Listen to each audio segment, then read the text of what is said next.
Hello semuanya, balik lagi bareng gua Iki. Tidak seperti biasa, hari ini kita bakal liburin dulu lokismenya ya. Karena hari ini gua bakal kembali membahas komik yang dari dulu selalu di hati gua ya. Ya apalagi kalau bukan Tebate men. Dan sesuai judul, Tebate yang bakal kita bahas kali ini bukanlah versi manhwanya, melainkan versi novel yang udah bejibun episodenya. Dan sesuai judulnya juga, episode yang bakal kita bahas kali ini adalah Awal Perang di Katyn. Ya, saat ini sudah 2 tahun latihan Arthur di Ephiotus.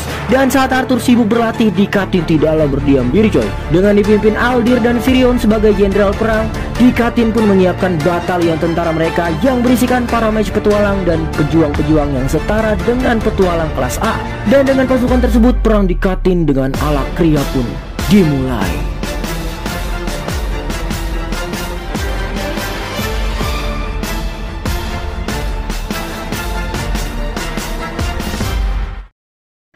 Perang sudah dimulai, namun Alakria bukanlah musuh yang simpel. Mereka tidak langsung menurunkan prajurit manusia mereka, akan tetapi mereka menggunakan mana beast yang telah dikendalikan untuk memulai penyerangan, sama seperti penyerangan Dranif di Akademi Sirus dulu. Para mana beast itu bermunculan dari dalam Beastgrades. Dan diperkirakan juga di dalam sana terdapat pangkalan markas musuh. Karena itu di dekat sana ditempatkanlah pos militer yang berisikan banyak penyihir di Katyn, yang ditugaskan untuk menahan gerombolan mana beast agar tidak bergerak ke kota.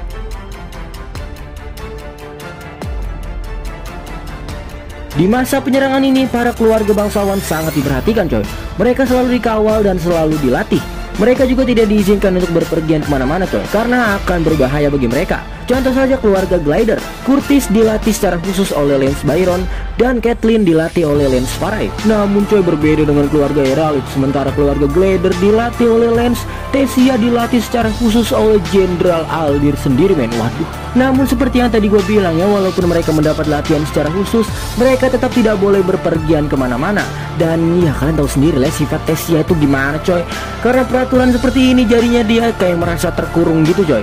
Sehingga karena terus-terusan kayak gini, akhirnya Tessia pun memberontak. "Kakek, izinkan aku untuk ikut berperang," ucap Tessia pada kakeknya. Oke, di sini Tessia itu mikir kayak gini coy. Daripada terus-terusan dilatih, mending praktik tempur langsung di lapangan ya. Lagian kan sekarang ini Tessia udah jadi penyihir inti perak. Jadi pasti dia bakal berguna banget coy buat perang ini. Namun yang sudah pasti Virion ini bakal nolak coy. Dia nggak mungkin ngizinin cucu tercintanya buat terjun ke medan perang ya. Ya tapi karena terus-terusan maksa, akhirnya Virion ini ngizinin Tessia coy. Namun dengan syarat Tessia harus punya party perangnya sendiri. Dan setelah itu kita akan masuk ke alur ceritanya.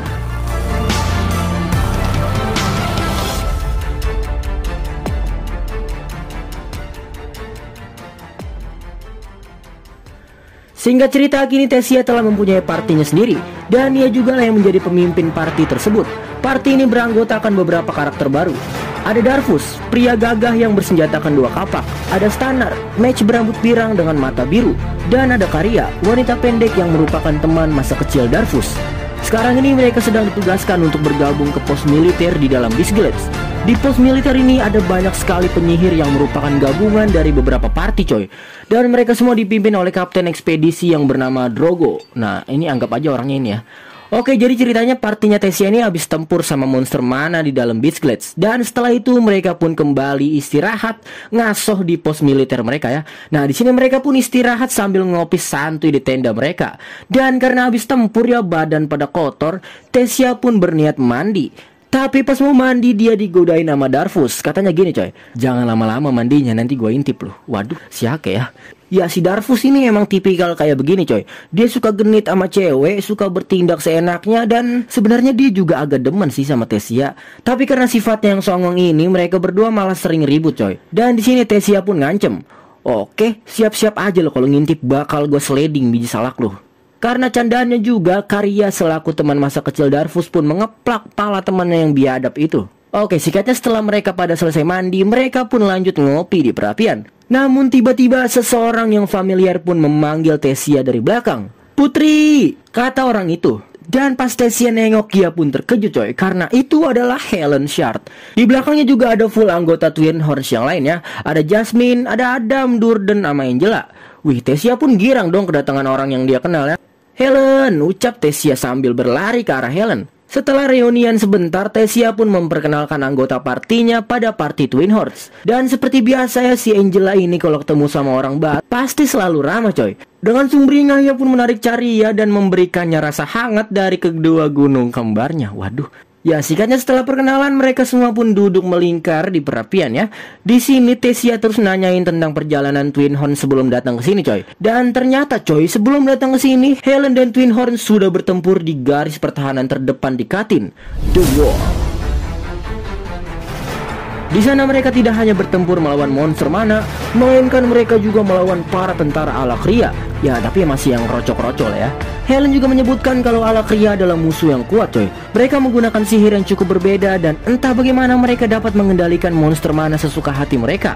Dan lagi si Helen juga bilang kalau Twin Horns dikirim kemari itu karena kabarnya di dalam Beach Glades yang mereka tempati ini terdapat monster mutan kelas S. Waduh, partinya Tessia pun makin gentar ya.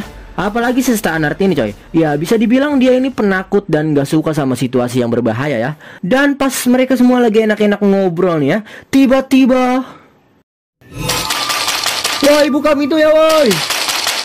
Pintu markas mereka pun digedor berkali-kali oleh seseorang. Dan saat para penjaga membuka pintu tersebut, seseorang yang menggedor pintu itu pun langsung jatuh nyungsep. Segera para penjaga pun bergegas menolong orang itu dan mereka pun membawanya ke ruang medis. Di sini Helen bilang pada Tessia, wah kayaknya orang itu habis dikejar-kejar sama sesuatu tuh. Ayo kita lihat Putri, siapa tahu kan dia punya informasi tentang mutan kelas S, ucap Helen. Dan kemudian Tessia, Helen dan Stannard pun bergegas ke ruang medis untuk melihat keadaan orang itu. Di dalam ruang medis ada seorang kepala perawat dan juga ada Drogo, sang kapten ekspedisi. Seketika si Drogo ini pun terkejut melihat Tessia datang bersama Kapten Twin Horns. Helen Shard, ucap Drogo terkejut. Dan kemudian mereka pun saling berjabat tangan. Nampaknya si Drogo ini kenalannya si Helen coy. Dan mungkin juga mereka adalah teman lama ya. Di sini Helen pun menjelaskan kalau mereka ingin melihat keadaan prajurit yang tadi membuat keributan. Ya siapa tahu dia punya informasi tentang mutan kelas S kan. Dan benar saja, seketika si prajurit pun terbangun dari pingsannya dan si perawat pun segera memberinya segelas air. Si prajurit ini bernama Sire dan nampaknya ia telah terpisah dari anggota timnya. Drogo selaku kapten pun menenangkan si prajurit dan ia pun bertanya tentang apa yang telah terjadi. Segera si prajurit pun menjelaskan bahwa ia dan timnya telah diserang oleh ratusan monster mana. Monster mana yang menyerangnya ini berada di ruangan di mana di belakang ruangan itu terdapat sebuah pintu gerbang raksasa. Seolah para monster ini sedang melindungi pintu tersebut coy.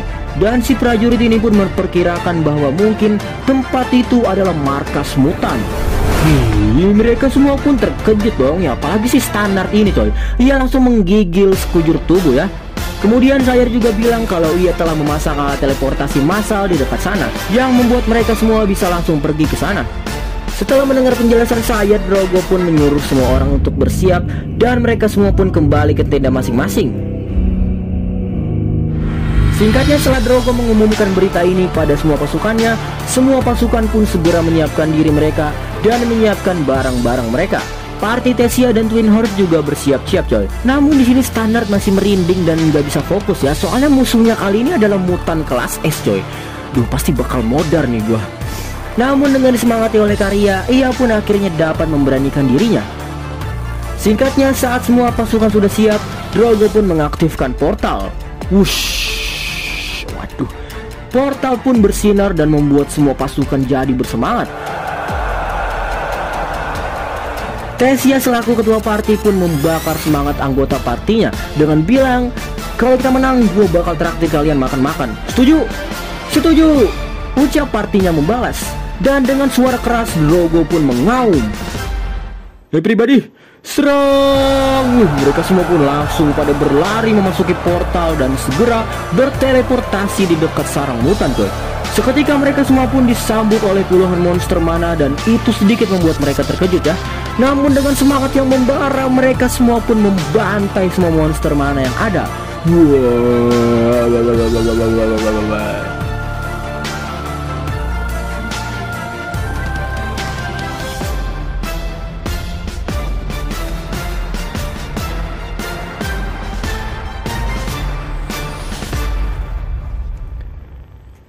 Oke, singkatnya mereka semua pun berhasil mengalahkan puluhan monster mana itu ya.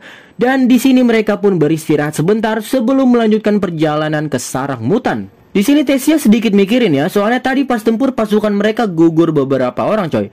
Namun Karya pun menenangkan Tesia dengan bilang, kita nggak bisa nyelamatin semua orang Tes. Kita udah melakukan yang terbaik di sini, ucap Karya. Namun Tesia tetap memikirkannya coy. Dan ia juga bilang, duh coba aja kalau ada Mas Arthur. Waduh, partinya Tesia pun langsung nanggepin dengan nada yang tidak suka nih. Duh Arthur lagi. Udahlah nggak usah ngayal mulu Putri, ucap si Darpus nggak seneng.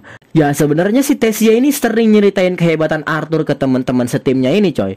Mulai dari nyelamatin Tesia pas masih kecil, bisa bangkitin Manakor di usia 3 tahun, bisa ngendalin 4 elemen, dan pokoknya Tesia ini nyeritain Arthur itu kayak sosok pria paling sempurna lah ya. Namun mereka tetap nggak percaya kalau Arthur sehebat itu, apalagi si Darpus ini coy. Dia malah bilang, hah, kalau emang dia sehebat itu, terus di mana dia sekarang? Paling sekarang dia lagi ngumpet gara-gara takut sama perang. Hah? Oke, sebenarnya gini coy, nggak semua orang di dikatin itu tahu ya kalau sekarang Arthur lagi latihan di Ephiotus. Jadi orang awam kayak mereka nih pasti ngiranya Arthur cuma anak penakut ya. Soalnya selama perang dia ini nggak pernah nongol nih. Tapi si Tesia ini tetap ngebela Arthur ya. Ya singkatnya setelah istirahat sejenak, mereka pun melanjutkan perjalanan menuju markas mutan. Di sini Drogo pun bilang pada semua pasukannya kalau musuh yang akan mereka hadapi ke depannya adalah ratusan monster mana yang lebih kuat. Dan tambah lagi di sana pasti akan ada monster mutan kelas S. Namun semangat perang mereka tidaklah pudar hanya karena diperingati seperti itu coy. Dan dengan semangat yang tinggi mereka semua pun berlanjutkan perjalanan memasuki lorong gua yang gelap. Dan saat cahaya mulai terlihat dari ujung lorong, Tesia, Twin Horns, dan Drogo, dan pokoknya semua orang yang ada di situ ya, mereka semua pun bersorak dan mengaum. Serang everybody, yo. Wah, akan tetapi yang terjadi malah